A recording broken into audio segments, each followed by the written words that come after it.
Hello dear students, welcome back to my YouTube channel. So dear students, আজি মই তোমালোকৰ লগত ডিসকাস কৰিছো ক্লাস 10 ৰ এক্সাৰসাইজ 4.4 ৰ থাৰ্ড পাৰ্টটো ঠিক আছে মোৰ যেটো আগৰ দুটা পাৰ্ট আছে সেই দুটা পাৰ্ট তোমালোকে যদি চাব বিচাৰা তেতিয়ালে এই ভিডিওটো চোৱাৰ পিছত তলত যেটো আমাৰ ডেসক্ৰিপচনত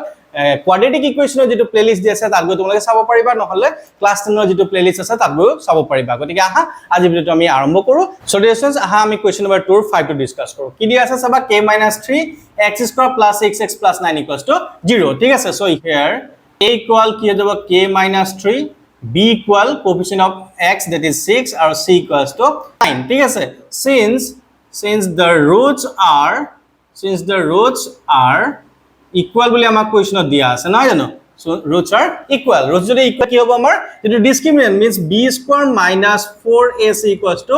0 হ'ব হয়নে সো এটা কি কৰিম আমি ভ্যালু খিনি ইয়াৰ পাতি দিও ঠিক আছে পাতি দিলে আমাৰ কি হ'ব b জায়গাত আছে 6 সো এটা হৈ যাব 6² - 4 এই জায়গাত কি আছে k - 3 অকল k - 3 ব্ৰেকেট নিদিয়া পাতিবা ঠিক আছে নহলে ভুল হৈ যাব আৰু c জায়গাত কি আছে 9 that is equals to 0 okay তো 6² কৰিলে আমাৰ কিমান হ'ব 36 আৰু এটো মাইনাস আছে ইফালে গলে প্লাস হৈ যাব ঠিক আছে এটা কাম কৰো মই 4 9 0 এটো 36 কৈ দিও ইফালে k - 3 ৰাখি দিছো ঠিক আছে 36 কেনসেল হ'ব ইফালে একো নাথাকিলে কি 1 থাকিব হয়নে সো কি হৈ যাব আমাৰ ইফালে 1 আছে ইফালে k - 3 সো -3 টো ইফালে লৈ আনো তো আলটিমেটলি কি হ'ব k =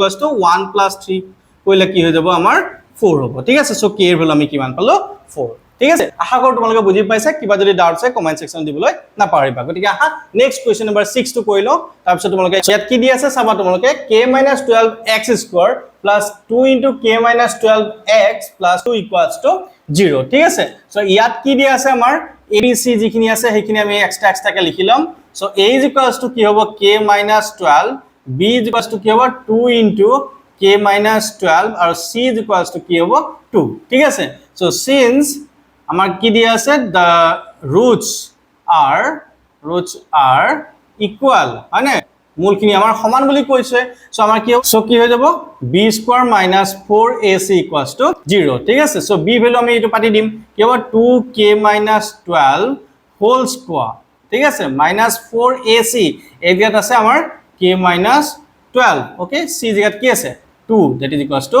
0 okay so ইয়াকি হোল স্কয়ার কৰি দিও কি হ'ব 2 স্কয়াৰ কৰিলে আমাৰ 4 হৈ যাব এটো k - 12 হোল স্কয়াৰ হ'ব তাৰপিছত সবাই এটো মাইনাস আছে আমি ইফালে লৈ যাও ৰাইট সাইডে লৈ যাও কি হ'ব 4 2 8 into k - 12 ঠিক আছে এটা কাম কৰিব 4 আমি এটো কেনসেল কৰি দিব পাৰো ঠিক আছে সো আৰু এটা কাম কৰিব ইফালে k - 12 এটা আছে ইয়াৰ এটা কাটি দিও মানে থাকি যাব কি ইফালে আমাৰ k - 12 এটা থাকি যাব ইফালে সিম্পলি 2 থাকিব হয়নে সো ইয়াত k থাকিলে 12 টো ইফালে লৈ গলে কি হ'ব 12 + 2 so that is equals to 14 so k value আমি কিমান পালো 14 I hope তোমালোকে বুজি পাইছা কিবা যদি ইয়াৰ তোমালোকৰ যদি কিবা ডাউট আছে কমেন্ট সেকশন দিবলৈ না পাৰিবা সো ডিয়াৰ স্টুডেন্টস আশা কৰো তোমালোকে ভিডিওটো ভাল পালা যদি ভাল পালা লাইক কৰি দিবা আৰু কেনেকুৱা কমেন্ট বক্সত দিবলৈ কেতিয়াও না পাহৰিবা আৰু লগতে মোৰ চেনেলটো সাবস্ক্ৰাইব কৰি দিবা এনেকুৱা ধৰণৰ ভিডিও পাই থাকিবলৈ okay thank you for watching have a nice day